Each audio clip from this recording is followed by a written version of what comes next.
ma'am sa sa subong nga adlaw halin kahapon okay na wala na sang lupok-lupok okay na kami dere ti mga sa 20 siguro ma-start na ang mga katari nga mag-obra na sila sa ilang ang mga opisina pero ang mga normal nga mga tawo nga mga trabante adlaw-adlaw kita na sila gaobra sa may lupok pa sa wala kay gaobra gid sila ang mga katari lang ang wala sang obra. Ti halin kahapon ma'am tubtub subong wala na sang linupok. Wala na siya wala na. Ano oras dira subong sa inyo sa Qatar ma'am? Mag alas 3 na ma'am. Mag alas 3 sang Sa hapon. hapon. Opo, ti yara na sa Oo. 24 oras. 24 oras na nga wala sang lukpanay dira sa inyo pungsod ma'am. Oo, wala na. Normal na kay ang duha ko kalaga, nagano na sila, nagbalik na sila OJT sa ilang obra mo. Ti amba ko pamangkot ko sila ko wala na stop na ning lupok na ubak to normal hambal niya. Maayo ma'am ino. Ti kun balikan ta ma'am ang nagligad nga adlaw kung madumduman mo pila ka lupok ang ginpadala sa Iran dira naman sa inyo pungsod ma'am. Ba, alin pa sa kita lupok mo daw hindi man ta natin maisip pilan. Pero subong ma'am nag-arang-arang subong pero to nagliligad di pilagid kami sa sila ginpadala nagasunod-sunod ma'am. Oo, adlaw kita na ma'am kung aga ug to hapon mga kaagahon matira na tana sila ya mga sa isa ka adlaw siguro may kapulo may ambot so hindi mo man maisip ti ay ang basta hindi mo gid may pero na daw na immune naman kami kay maglupok okay naman ay tiging hambalan man kami nga safety man kami hindi man kami target amo na nga daw hindi kami nervyos. Mostly ba ma'am ano gid ang ginatira sa Iran dira sa Qatar ma'am? Ano ba ang ilang gina-target? Mga residential building ba o ang oil tanker lang gid dira sa Qatar? Ay hindi ta na ang residents ka Qatar ang gina-target ang iya ka US lang gid ang gina-target nila. Tapos pero sometimes man gid nga gina-target nila ang airport kag ang oil nga factory ka oil diri pero hindi sila ka padupok sa gid sa iyang ginasalo abi ka mga army. May ara ka mo sa Iron Dome no para salo nga missiles nga patupa sa Iran. So far ma'am sa siling mo 24 hours na nga wala asang lupok dira kamo nga nabatian. Subong ma'am kamusta dira ang sitwasyon? May ara ba sa mga tawo na sa gawas o kung normal na ba ang palibot niyo ma'am? Bob, san may lupok ta na kag sa wala ma'am daw wala na lang ang mga tao gawas sulod man gyapon ang mga tao ma'am. Oo, kay dati pila naman kasi mana ma'am no daw normal na lang man nga makabati ikaw sang lupok. Pero so far ma'am may ara ba sa mga kung dako ba sa mga nagligad yung mga inadlaw nagapadayon ang lukpanay ma'am dako ba ang damages dira sa pungsod Qatar bangod man sa ginapadalang missiles man sang Iran ma'am? Ang lang gid iya kayo is ang guba. Pero ang sa mga kakatari mga building wala.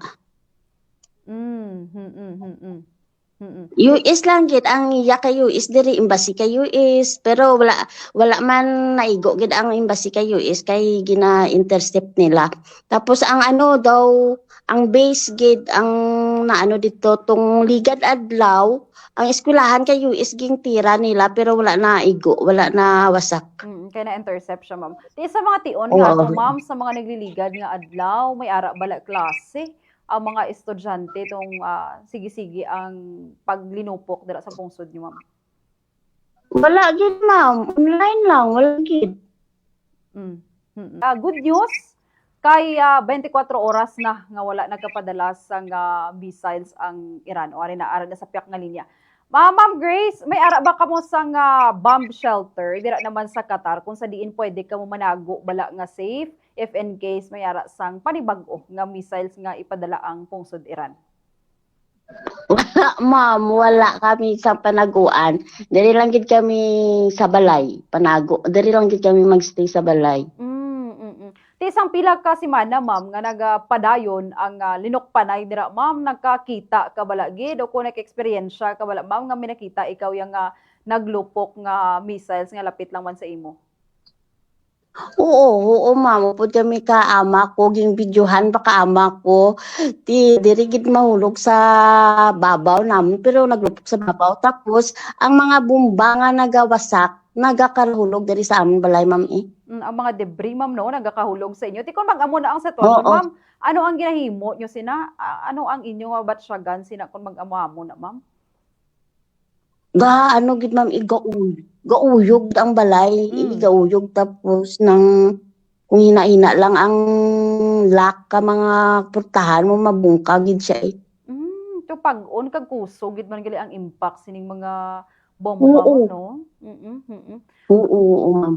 Ti kon ilaragway mo Tapos ma'am. ako ma'am nakakita ang gardinero namon mo nahulog diri o pulot niya tapos nanugid siya sakon. Bako palang tawa ko bi. Baka mo man ako ni ging hikap ko man ging tanaw ko man to hambot. Grabe man kumulugan gali mo sa ulo katubukai mo ulo. Ti kon mag-amo ni nga sitwasyon ma'am gasulod lang gid kamo sa kwarto wala ka mo gagawas. Oo, diri lang gid kami sa sulod kag maglupok gasinggit lang kami ti makibot kamo. Ti sa nga nagalinukpanay ma'am tong nagligad yung mga inadlaw paano ka mo ma-notify kay tiya didto ya sa pungsod da Israel ang mga OFWs naton didto kun may ara sang missiles nga ipadala ang pungsod Iran may ara ya sa notification sa ila cellphone kun ano oras kag diin maghugpa ang missiles nga halin sa Iran dira ba sa pungsod ka tayo ma'am paano nyo mabalaan nga may ara sang paniwag-o nga missiles nga magsulod dira sa inyong pungsod? Mag-alarm nag-alert ang amon cellphone, ga-alert na siya tapos gina-message kami nga palayo kamo sa mga salamin nga nga area hambal amo na siya.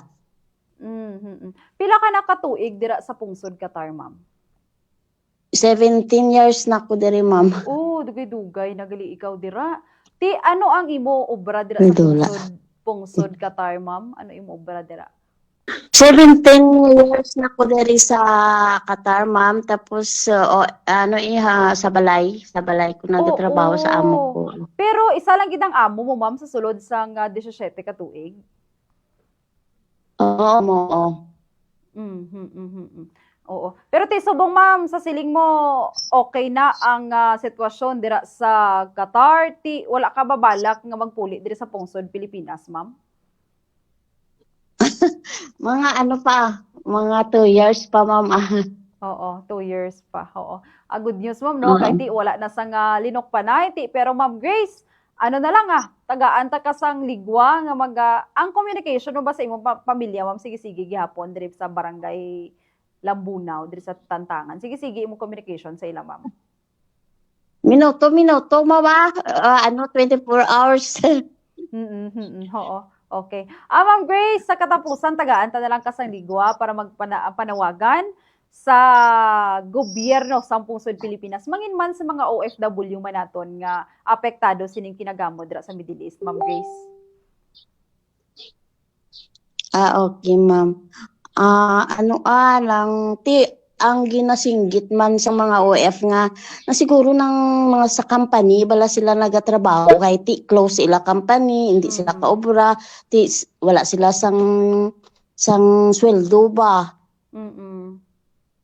Okay, ti mga parehas na nga mga temporary lang nga mga diri nga may mga obra diri kung diin sila mas sideline amo na ba daw pigado ang sitwasyon nila mag-isa na ka bulan lapit na mag-isa ka bulan ti ang ginabasa ko nagapamati man ko basa sila kasinggit man sila nga mga tani sila assistant bisang gamay lang para sa pamilya kay hindi na siguro sila kapadala ka ba kay ti i-hold na lang nila ila nga kita diri kung pila lang kita nila para sa ila pagkaon ba na siya. So wala pa sang cash assistance ma'am nga bulig nga nahatag ang embahada sang pungsod Pilipinas dira sa Qatar ma'am? Wala kita na ma'am. Di panawagan ma'am sa imo man nga pamilya kag sa mga pamilya man sa mga OFWs nga yara diri sa pungsod Pilipinas. Amo lang na imalong maghalong lang gid kay hindi naton balaan. Pero daw makabati man kami nga pagkatapos daw id mubarak nila amo na basi magkusog naman ang away patapuso lang daw ang id. Ano siya ti. Ginoo na lang bahala.